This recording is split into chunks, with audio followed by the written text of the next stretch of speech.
Hi, I'm Enda Cunningham with the Galway City Tribune, here with a look at some of the stories we've got for you in this week's paper. Our lead story this week is that more than €4 million was spent in just 1 year in UHG to treat binge drinkers and other people with alcohol problems. But the actual cost is substantially higher when you factor in the costs associated with attending the emergency department and outpatient clinics. And despite the huge spend, a local addiction specialist has accused the HSE of trying to brush the problem under the carpet.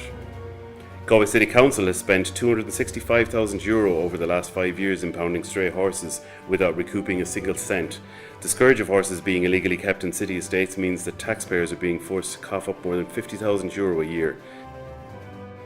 The city is warming up for the visit of more than 9,000 passengers and crew for what will be the busiest cruise ship season in recent times. The season kicked off this week with the Norwegian-owned MS Fram with more than 300 passengers on board. Unfortunately, there's a downside to the good weather for residents in the eastern suburbs of the city because it's increasing antisocial behaviour there, and the residents' fears are heightened by the absence of a community garda.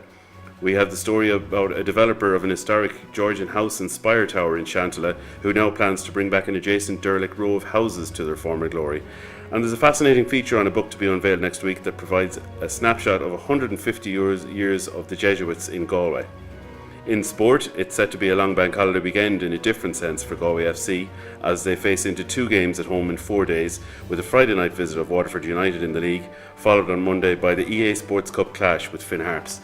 Meanwhile, pride and league positioning are all that matters on Saturday as Connacht play their final home game of the season against Cardiff Blues at the Sports Ground, and Connacht fans will be bidding farewell to Gavin Duffy and Dan Parks, 2 key players of recent years who are leaving at the end of the season.